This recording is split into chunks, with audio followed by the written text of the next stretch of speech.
Welcome to your 20-minute podcast with David Brower, brought to you by Audible. Get a free audiobook download and 30-day free trial at audibletrial.com/your 20-minute podcast. Over 180,000 titles to choose from for your iPhone, Android, Kindle, or MP3 player. Now, here's your host, David Brower. Here's part 2 of our interview with Hilary Jastrum. You can learn more about sickbiz.com next. And I said, okay, all right, I need to exercise. So I bought a little exercise bike, and it's a recumbent one. It sits in the living room. We put it in the living room, so I'll actually use it instead of putting it right. Instead of hanging clothes on it. That's exactly right. Yeah. You have to put it where you're going to be. And sorry, but your interior design be damned. Right. Yeah, exactly. So, and then I am working on getting good at that. How long can I do it for? Not very long, but I can do it every day, probably. Yeah. You know, so we focus on one thing. And when people get stuck, they still need to focus on the one thing. Let's say in terms of sales, I've talked to people who said, well, I can't close anything and I can't do anything. Well, what can you always close? Who is always coming to you and saying, hey, can you do this? And everybody has those examples. You might say, well, I hate doing those things. I don't want to do those things. Well, you know what? They're coming to you. Tough. For a reason. Yeah. Absolutely. So those are the little wins that then lead to the big wins, because we build up our confidence and we begin to impress ourselves with our own strength. And self-esteem is so important, and to find the one step at a time, like you say, to help build that confidence and self-esteem, it's got to be gratifying and hopefully motivational. Incredibly. It's incredibly motivational. Rarely, if ever, do you want to go backwards from that. Yeah. You must have a strong family, a very loving, supporting family. No. Right? The lie detector determined that was a lie. No, Come on, I kept a straight face. Give me a break. Yeah, I know. Okay, so I know why your husband works outdoors. I get it. All right. Yeah. I have an incredible husband and incredible children, and despite the fact that I may have a large circle of acquaintances, my intimate circle of friends is small. Yeah. And I'm not close to my family at all. And it was a situation of, and I don't have any hardship over this, because you really can't carry that throughout life. No way. And expect to attract blessings and abundance and growth and opportunity if you're harboring such resentment and mistreatment and blah, blah, blah. So and after a while, you kind of get sick of yourself, too. Yeah. Like, wow, I am so tired of me. I am full of drama. I don't want to do that. So, no, I am not close to my family, but I wish them well. And we were in a situation of utter survival, and we could not coordinate as a family, and we didn't have the tools as a family to do it together. Gotcha. You know, and so God bless him. But so you end up with, in not a bad way by any stretch of the imagination, you end up with your immediate family, who's there with you day in, day out, which is the most important anything I would think. And then a very small circle of friends who love you, want to nurture you, respect you, honor your boundaries, and those are a small group of friends. Yes. Yes, they absolutely are. And I wouldn't have it any other way. It's despite my exuberance and big mouth, I'm actually kind of a private person. Yeah. You know, yeah. I love helping people, and I'm not afraid to share my pain and vulnerabilities. But my day-to-day and what's going on and blah, blah, blah, I'm actually pretty private about those things. I get that, because I'm an introvert, big time, always have been, even though I was in radio for a long time and I do voiceover work as a living and I love doing these podcasts. But at the end of the day, my wife will say, oh, he's going to that place. And so fortunately she gets it. But to have that small group, I mean, we have a Bible study group that we meet with once a week, and that's my group. My kids are my group. That's a totally different group, though. And my wife is, put a fork in me, I'm done. She's just amazing. And so, yeah, I get that. And like you said earlier, no matter what your issue is, I mean, mine was depression, mine was cancer, mine was 100 different things. But each time, everything ended up being an opportunity, either to help myself, help somebody else, bring somebody into the fold, if you will, to allow them to go, oh, so if I do that, that's not going to be as bad. Absolutely, because you're still going to have the pain, but you can pick your degree of pain. Yeah, you can. Wow. We still have that level of control. So how do you motivate yourself? I think it is an ongoing kind of a domino effect every day. It literally started with, you have to do this. You have to survive. You have to bring money in the door. You have to be okay. And I looked at the alternative. What's the alternative? You want to live in a box on the street? Not really. Right. Do you want to feel terrible about yourself, or do you want to be open to what you're supposed to be learning and how you can help other people? Because I think you can help other people. I think there are other people that are going through this, and since then, I know that in 2015, the CDC estimated half of Americans have a chronic illness. Yeah. Half.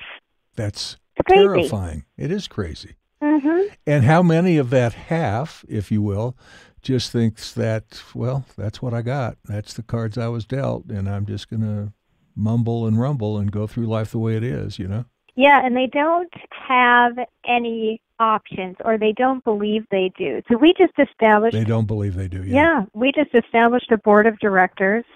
And I just have to say, I think the reason is because when we're sick, or we have a chronic illness, or we have a disability, we come from scarcity. We come from saying, I can't do this anymore, right, or I can't do what they do, instead of saying, let's look at the possibilities. Yeah. And that's exactly the stigma that we are trying to shatter. So one of our board of directors, she's incredible. Her name is Galina, and she runs a virtual VA group. And I think there's like 7,000 members. So if you ever need a VA, she's insane. But she also is chronically ill, and she's insanely talented as far as writing and marketing. She's just a marvel. So she's our secretary. And she has a job board. And what she was finding is that a lot of people who were choosing to work from home were doing so because they had some sort of health challenge. And so there's a huge overlap between our groups, and she's now providing a job board for us. These are bona fide, I don't know if we want to call them employers, but I guess we will. Sure. And different job opportunities that actually will allow you to earn a living wage. And that's exactly the type of resource that we wanted to provide. So we started brainstorming. Our group, our Facebook group now has, I think we're up to 700 members almost. Nice. Yep, and that has come very quickly, mostly organically. And everybody who finds out is like, oh my gosh, my group. I finally have somebody who understands. So there's a tremendous amount of support. But we were brainstorming on everything everybody could do from home. And you start from your own experience. You say, okay, marketing and copywriting, I'd be a blogger and blah, blah, blah. Then somebody else chimes in and says, I do eBay, or I do an Etsy shop. And these are things you don't even think about. And somebody else says, I was thinking about doing that. And so we came up with 167 jobs. Oh, my gosh. Just from brainstorming sessions. I love that. Yeah. It's not even finished. It's just not even finished. So these are the resources that we're developing. We just had an app donated to us which was amazing. Nice. App on your phone. We have a podcast, and I'm very proud of our website. It's got 20 guest bloggers that are either health or life or business coaches, or they're chronically ill or disabled entrepreneurs who are writing about their realities and how they have implemented business and life hacks, time management skills, whatever they possibly can to help other people. And it just continues growing. We have partnered with a mental health resource in Canada so that we can make sure that a huge component of working from home and feeling isolated while you're sick or while you are disabled is that you really need that. You need that resource. You need to be able to say, I'm not doing okay, and so here's an available resource for you. So we wanted to make sure we addressed that. Yeah. And it's very exciting. We have a money manager coach who is offering 15-minute free consultation calls to talk about your business, and more. That's coming. More partnerships. I'm going to be doing a webinar. And it just grows and grows and grows. And it's not my nonprofit, David. It's not mine. And this is what I tell people. If you want to contribute, you don't have to run it by me. Share. Jump in and share. Yeah, absolutely. And so people get excited because they also get a chance to have ownership in it. And it is nobody saying, this is what you community need. It is everybody saying, but hey, I need this. Yeah. And what about this? And wouldn't this be great? It's phenomenal. And has somebody run into this that can help me? That's exactly right. We have referrals all the time. All the time. Yes. And so how do people, I mean, it's got to be word of mouth referral through the roof on steroids, I would think. Because how else do you market this other than groveling, right? I've changed my methodology for marketing since then. Because I run a for-profit digital marketing agency. There you go. Nice. It's bustling. We'll call it bustling. Bustling. You're hustling. It's bustling. Exactly. You just made a meme. All right. I like it. So while you're operating Sick Biz, along with everybody else who's taking ownership of that, you're also copywriting, editing, book editing, all kinds of things, working with motivational thinkers and speakers. And do all these do all these opportunities find their way to you? A lot of them do find their way to me, and the more that we're going, so I'm building up passive income now, which is really cool, and I'm building out my team now as well. But a lot of them are piggybacking, and they really, a huge majority, especially for the book editing, has stemmed off of Ryan Stewman. So, I edited all 6 of his books, and I am his on-call editor. Nice. So we've worked together, nearly 2 years. He knows I'm chronically ill. I've had him on the podcast. It's very hard, and especially when you're hungry for mentoring. You're hungry for guidance, and you just kind of see. And so when you're around people with that particular mindset, absolutely, it's contagious. I don't have anybody on my feed that is oh, poor me, and I can't this, and this drama that, and whatever else, and I'm throwing this person under the bus. My news feed is like a straight-on feed from the world's best motivational coaches. Nice. It is wins, collaborations, celebrations, events, innovations, everything. It's everybody cheering, everybody on all the time, not allowing anything negative. And when you infuse your life with that spills over.